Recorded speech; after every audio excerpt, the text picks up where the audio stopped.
현재 우리나라를 둘러싼 국제 정세와 경제 그리고 무역 분야에 있어서 미국과 우리 주변국들을 제외하면 가장 중요하다고 생각하는 두 국가가 있는데요. 오늘은 바로 그중 한 국가가 현재 열렬히 대한민국과 협력을 원하고 있고 대한민국을 롤모델로 삼고 있기에 그 나라에 대해 이야기해볼까 합니다.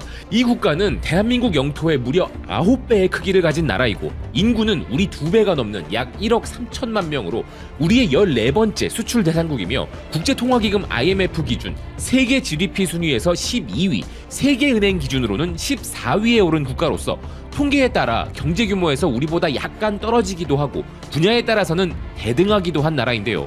우리의 또 다른 대륙 진출의 교두보로 매우 중요한 곳에 위치하기도 했고 미국의 보호무역주의와 중국에 대한 민주진영의 견제 그리고 글로벌 공급망 다변화에 있어서 가장 중요한 국가로 떠오르고 있는 그 나라는 바로 멕시코입니다. 갈수록 미국의 이기적인 보호무역주의가 강화되고 글로벌 공급망이 재편되고 있는 가운데 USMCA 즉 미국, 캐나다, 멕시코 간의 북미 자유무역 협정이 우리나라의 북중미 무역에 있어서 매우 중요한 부분으로 떠오르고 있는 현재 멕시코와의 우호적 관계는 우리 기업들과 경제에 있어서 최상위 가치를 가지고 있다고 봐야 하는데요. 이런 멕시코를 대한민국 사랑으로 최근에 거의 뒤집어 놓은 인물이 있었으니 그는 바로 대한민국의 얼굴 천재라 불리는 가수 겸 배우 차은우입니다. 멕시코에서의 공연을 위해 방문한 차은우 배우를 보기 위해 멕시코의 한류 팬들은 공항에서부터 그의 모든 동선을 추적하며 열광했는데요. 차은우가 공연에서 리치 밸런스의 1958년 세계적으로 히트했던 멕시코 노래 라밤바를 부르자 그 열광은 거의 폭동 수준으로 타올랐으며 그가 멕시코의 전통 모자인 차로를 쓴 황홀한 모습에 멕시코 소녀 팬들은 헤어나오지 못하고 있다고 멕시코 주요 언론들이 보도했습니다. 사실 차은우 배우에 열광하지 않을 국가가 요즘 어디 있겠습니까마는 멕시코의 한류 사랑은 정말 타의 추종을 불허한다는데요. 그렇게 자신있게 이야기하는 곳은 세계적인 매거진 보그 멕시코판이었습니다. 매체는 K-팝은 혁명적인 예술적 표현이라고 해도 과언이 아니라고 극찬했는데요. 최근 몇 년 동안 이 다차원적 예술은 국경을 넘어 수백만 명의 마음을 사로잡았다는 기사는 서태지와 아이들부터 시작하여 K-팝의 역사를 상세히 설명했습니다. 그러면서 멕시코의 한류 사랑이 그 선두에 있다고 자신있게 이야기했는데요. 한류가 소셜 네트워크를 통해 국제적으로 엄청난 명성을 얻은 것은 사실이지만 라틴 아메리카와 멕시코는 언제나 그 선두에 있었음을 주목해야 한다는 기사는 무려 2002년 당시 한국 정부와 문화 교류의 일환으로 멕시코 채널 34번을 통해 한국 드라마가 멕시코에 첫 상륙했던 그 당시부터 한류에 대한 그들의 반응은 놀라울 정도로 뜨거웠다면서 전 동방신기 멤버 김준수가 2012년 멕시코 땅에서 첫 콘서트를 할 때쯤에 이르러서는 이미 한류는 멕시코에서 대중문화로 자리잡은 상태였다고 이야기했습니다. 그 후로도 BTS와 블랙핑크를 비롯한 수많은 K-팝 그룹들은 멕시코에서 늘 사랑받아왔다면서 자신들의 한류 사랑에 자부심을 나타내고 있었는데요. 멕시코의 이런 엄청난 한류 사랑을 입증할 만한 요소는 또 있습니다. 요즘 글로벌 스트리밍 기업들은 라틴 아메리카 시장 공략에 혈안이 되어 있는데요. 그 중에서도 디즈니 플러스가 멕시코 시장 공략을 위해 새로운 드라마를 제작했는데 그 드라마의 스토리는 디즈니가 멕시코에서의 한류 위력에 대해 어떻게 생각하고 있는지를 여실히 보여주고 있었습니다.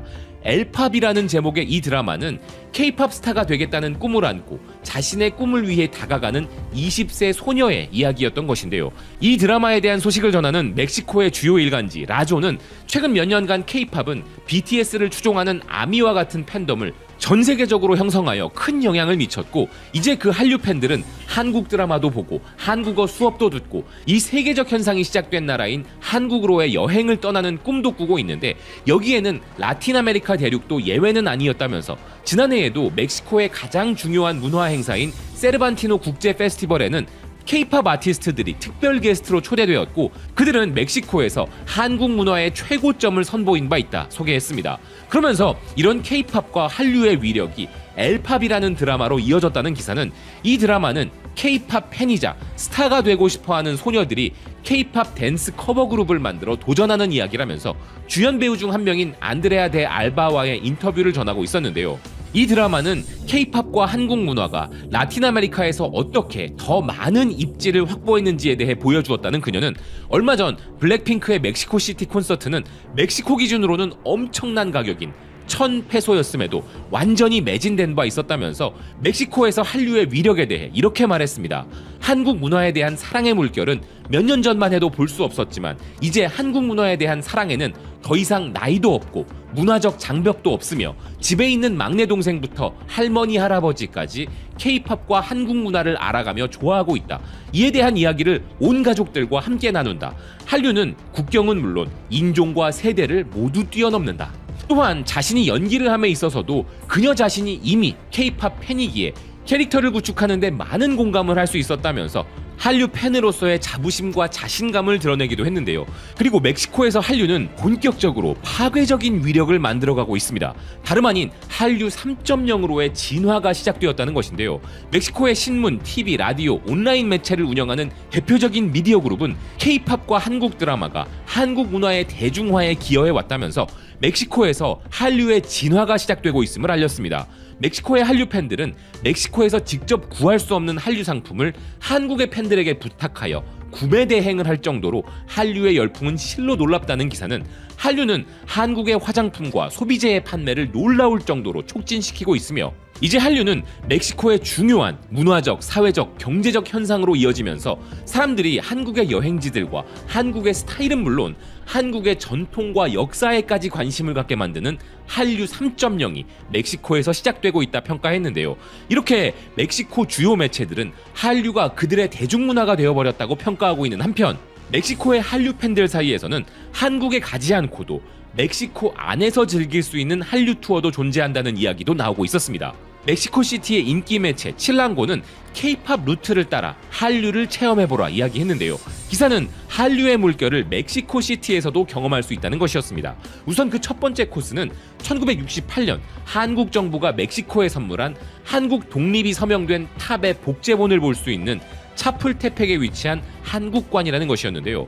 이곳은 두 나라 간의 문화적 교류를 상징한다는 기사는 한국관은 한국의 역사와 문화를 멕시코 시민들에게 알리는 중요한 역할을 한다면서 이곳은 이미 멕시코시티의 특별한 관광 명소가 되었다 소개했습니다.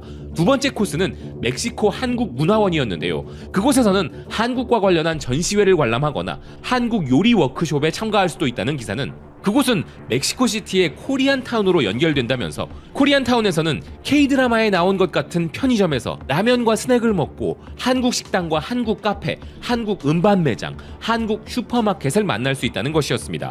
그리고 제노바 스트리트에서는 댄스 스튜디오에서 K-팝 댄스 수업을 듣고 아이돌 체험도 해볼 수 있으며 미성년자가 아니라면 밤늦게까지 있으면서 노래방에서 소주를 마시기도 하며 한국인들의 삶을 즐겨볼 수 있다는 것이었는데요.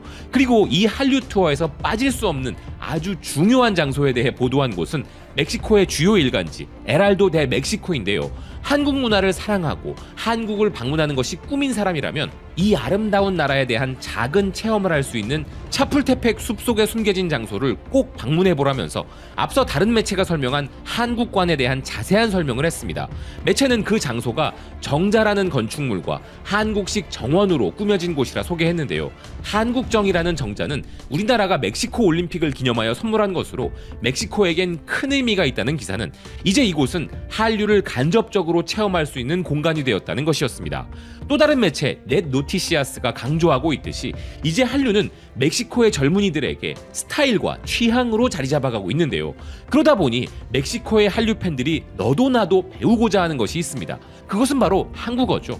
물론 그들은 1차적으로는 K-팝과 한국 드라마 때문에 한국어 배우기에 열심이고 한국어를 배우고자 하는 사람들의 수도 점점 더 늘어나고 있지만 멕시코 사람들은 한류 팬이 아니더라도 한국어를 배우려고 한다는 것인데요. 그 이유는 한국어가 그들에게 엄청난 기회를 제공하기 때문이었습니다. 미국 매체 포브스 멕시코파는 지금 멕시코로 한국의 80개 기업이 진출을 원하고 있다면서 전기차는 물론 반도체 등 분야도 다양하다는 소식을 전하고 있었는데요. 한국의 대기업들인 포스코, 현대기아차, LG, 삼성, 한국전력 등은 이미 멕시코 공장 건설에 84억 7,500만 달러 이상을 투자했다는 기사는 이제 한국 기업들의 멕시코인 직원 수는 무려 15만 명이 넘는다는 것이었습니다. 그리고 이미 멕시코 경제부에는 2,030개 이상의 한국 기업들이 등록되어 있다는 기사는 동남아시아와 동유럽 국가들을 상대로 멕시코는 한국 기업 투자 유치를 위한 경쟁을 벌이고 있다고 이야기했습니다. 최근 멕시코는 정부 차원에서도 기록적인 한국 기업들의 투자 유치를 기념했는데요. 이렇게 우리나라 기업들이 멕시코에서 경제 활동을 하는 데 있어 한류의 인기와 한류를 기반으로 한 양국 간의 우호는 매우 큰 도움을 주고 있는 것입니다. 멕시코는 미국과 다른 중남미 근접국들로의 수출 전략인 일명 니어쇼어링에도 큰 매력이 있지만 1억 3천만 명이라는 거대한 인구로 인해 내수 규모도 엄청난 수준이기에 우리 기업들에게 있어서 멕시코 진출은 정말 중요한 부분인데요. 실제로 기아 자동차의 멕시코에서의 인기는 날이 갈수록 높아지고 있고, 기아가 중국과의 대중적 전기차 경쟁에서 승부수로 내놓은 신형 전기차 모델 EV3 역시 멕시코에서 생산될 수도 있다는 이야기도 나오고 있는 상황입니다. 그리고 멕시코에서 우리 LG와 삼성도 최고의 가전기업으로 평가받고 있기에 멕시코는 대중문화 한류에 대한 열정만큼이나 최첨단 기술 한류에도 높은 신뢰를 가지고 있죠. 또한 우리나라는 멕시코의 경제 롤모델로서 매우 중요한 교훈을 주고 있다고 하는데요. 멕시코의 주요 일간지 엘 우니벨살은 아직 멕시코는 경제 성장의 잠재력을 전부 발휘하지 못했다면서 이는 정치적, 제도적 어려움 때문인데 한국의 성장을 교훈 삼아야 한다 이야기했습니다. 또한 멕시코 은행의 부총재 마뉴엘 산체스 곤잘레스 역시도 멕시코의 금융경제 매체 엘 피난시에로에 칼럼을 기고하여 대한민국의 눈부신 발전을 멕시코가 배워야 한다고 주장했는데요.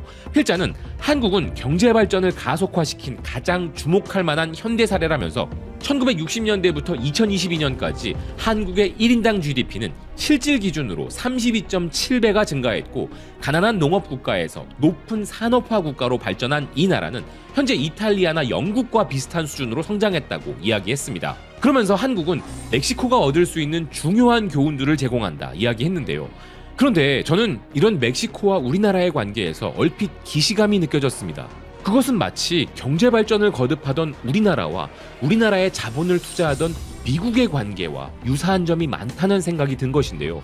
우리나라의 경제 발전 과정에서 많은 미국 기업들의 투자와 진출이 이루어졌고, 미국이 가진 문화적 영향력으로 인해 우리가 영어를 배우고자 했던 열망을 가졌던 것까지 이 두 관계가 참 많이 닮아 있는 것 같았습니다.